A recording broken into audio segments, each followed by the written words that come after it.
हाँ yes now here is the third paragraph. Lesson number कौन सा है ये? Lesson number 6.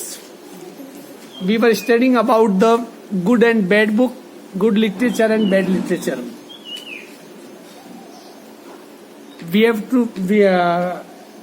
We would try to understand, to identify the good book, what is the differences between the good book and the bad book. अच्छी और बुरी किताबों के बीच में क्या फर्क होता है, ये फर्क करना हमें आना चाहिए, तो ये हमारा पढ़ना लाजमी होगा. देखिए यहाँ पर, the test of a great book is whether we want to read it only one और मोर देन वंस. क्या कह रहा है यहाँ पर कवि? देखिए, test of the great book is whether we want to read it only once or more than once. How we can understand that one book is the great and another is not a great? What is the difference between two type of books? If a book is so tasty like a sweet, मतलब ये कोई book यदि बहुत tasty का मतलब ये नहीं कि वो मीठी मीठी लगे ना कोई जायकेदार स्वाद होगा, नहीं. किसी किताब को वो किताब महान किताब मानी जाती है, इस बात पे तय होता है कि हम उसे कितनी बार पढ़ सकते हैं. And really great book we want to read the second time even more than we wanted to read it the first time. The book we can say the greater which book if we want to read it second time more than first. यदि किसी किताब को हम दूसरी बार पहले से ज्यादा बेहतर ढंग से पढ़ना चाहे, अर्थात कि कोई बुक आपने पढ़ी पहली बार पर दूसरी बार जब भी वापस पढ़ोगे तो दूसरी बार उसे पढ़ने की और ज्यादा इच्छा हो, तो इसका मतलब क्या हुआ, उस किताब में कुछ तो विशेष होगा. In the first time and very additional time that we read it, और हर एडिशनल टाइम, हर अलग बार, अगली बार जब हम उसे पढ़ें, वी फाइंड न्यू मीनिंग्स, हमें उस किताब से क्या मिलेंगे, हमें नए अर्थ मिलेंगे. And new beauties in it, और उस किताब में एक अजीब सी सुंदरता जो हमें पहले कभी नहीं दिखी वो भी हमें दिखने मिल जाएगी. A book that a person of education and good taste does not care to read more than once is very probably not worth much.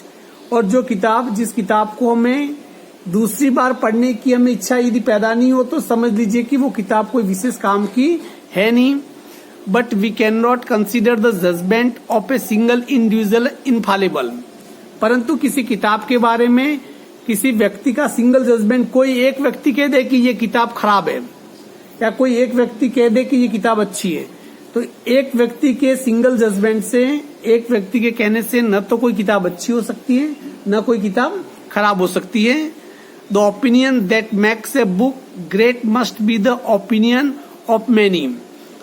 The opinion that makes a book great must be opinion of many.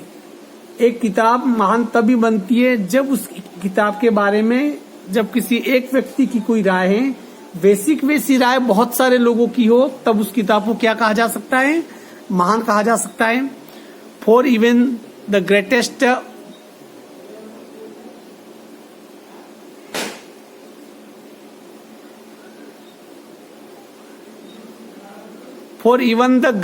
critics are apt to have certain dullness.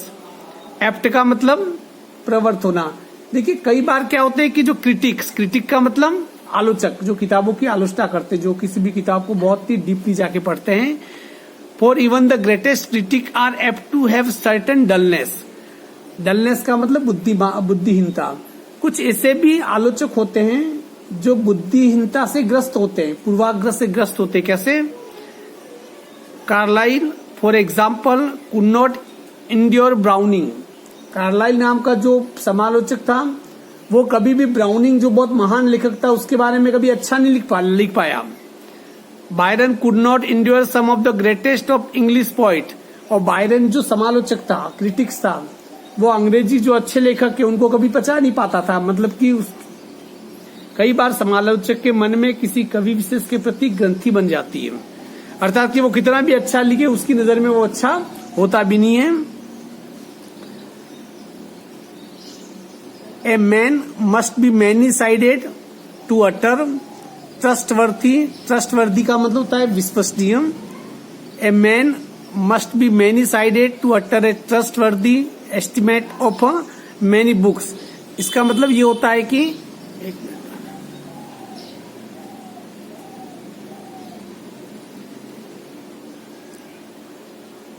चलो बंद नहीं करता हूँ phone, silent है से।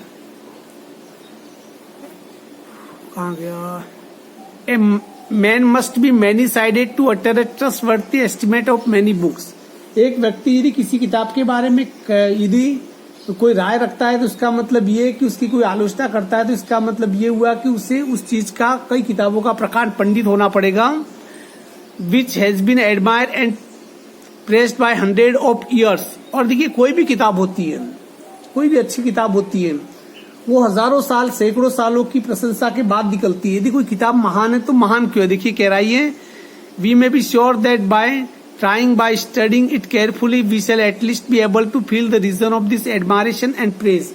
यदि कोई किताब, यदि कोई पॉपुलर है, बहुत ज्यादा लोकप्रिय है, तो उसे बहुत पढ़ने के बाद हमें ये तय करना, हमें ये सोचना पड़ेगा कि वो किताब इतनी महान क्यों है।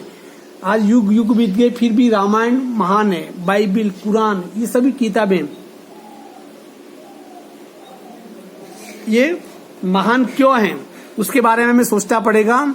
The best of all libraries for a poor man would be library entirely compose of such great works only books which have pass the test of time. सबसे प्रसिद्ध किताब वो होती है जो समय की परीक्षा पर खरी होकर उतरती है। इसका मतलब ये हुआ, इसका अर्थ ये हुआ कि वक्त बीतने के साथ साथ जिस किताब का महत्व बढ़ता रहता है वो किताब, इसका मतलब समझो कि उतनी ज्यादा कीमती होती है, क्योंकि वक्त हर किताब को खत्म कर देता है। जो किताब आज छपी है वो अच्छी नहीं है तो साल या 2 साल या 3 साल के बाद उस किताब का नामो निशान इस धरती से मिट जाएगा और वो कहीं रद्दी की टोकरियों, रद्दी के ढेर में वो पड़ी हुई होगी। पर यदि किताब वाकई पढ़ने लायक है तो वो आज भले छपे, 100 साल के बाद भी वो हर घर की लाइब्रेरी में मौजूद रह सकती है। ठीक है, चलो नेक्स्ट पैसेज पढ़ते इसका।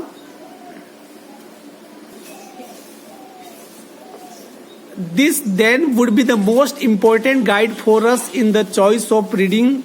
और पुस्तकों का अध्ययन करने के लिए हमारे सामने यही सबसे महत्वपूर्ण मार्गदर्शक क्या है? देखिए, we should only the books we want to read more than once nor should we buy any others.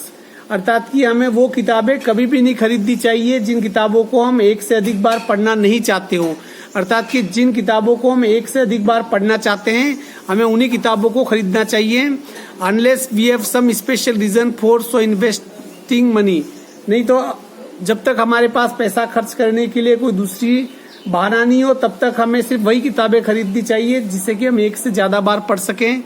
The second factor demanding attention is the general character of the value that lies hidden with in all such great book. और किताब खरीदने के पहले हमें ये देखना पड़ेगा कि उस किताब के अंदर जो सामान्य, जो मानवीय मूल्य हैं, अर्थात कि किन प्रकार के मूल्यों की बात उस किताब के अंदर की गई है वो हमें देखना पड़ेगा।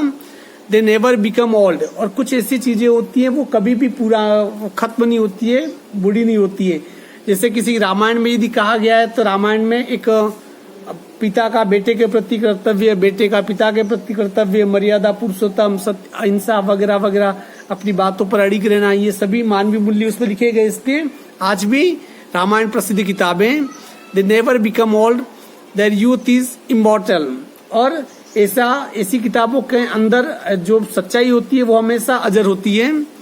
ए great book is not apt to be comprehended by young person at the first reading. और कोई महान किताब होती है, बहुत बड़ी किताब, अच्छी किताब होती है, जो यंग लोग होते हैं उन्हें पहली बार में वो किताब कभी भी समझ में नहीं आएगी। Accept in A superficial way, only the surface, the narrative is absorb the enjoyed. ऐसे लोग जब उस किताब को पहली बार में पढ़ेंगे तो सतही तौर पे पढ़ेंगे और क्या लिखा गया सिर्फ इतना ही समझ पाएंगे। No young man can possibly see it the first reading the qualities of a great book. एक महान किताब की जो गुण होते हैं उस गुण को पहली नजर में कोई भी व्यक्ति, यंग व्यक्ति उसे पहचान नहीं पाएगा।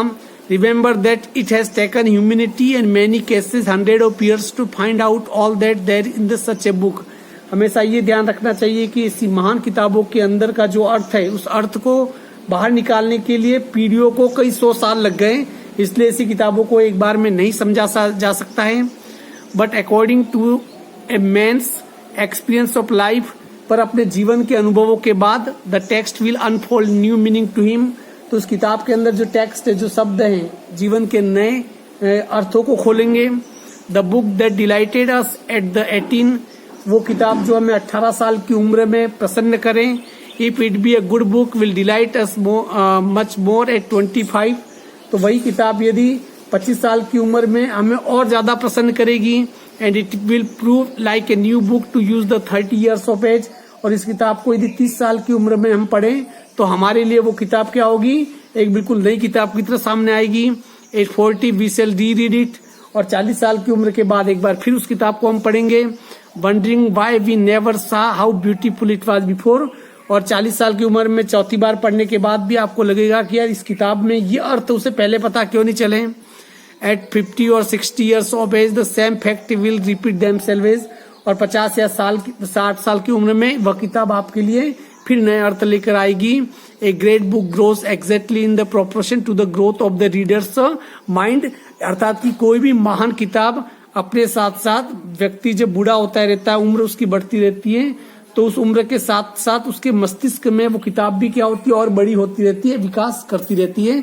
अर्थात जिस किताबों को हम 3, 4 या 5 या 6 बार पढ़ने की इच्छा हो, और हर बार जब उस किताबों को आप पढ़ें तो पहले की तुलना में कोई नए अर्थ लेके वो किताब लेके आए, क्योंकि आप जब किताब को अलग अलग अवस्थाओं में पढ़ेंगे तो वो जीवन की अवस्थाओं के वो अनुभव है, वो आपको उस किताब के अंदर से नए नए अर्थ निकाल के देगी। ऐसी किताबें क्या होती है, महान होती है।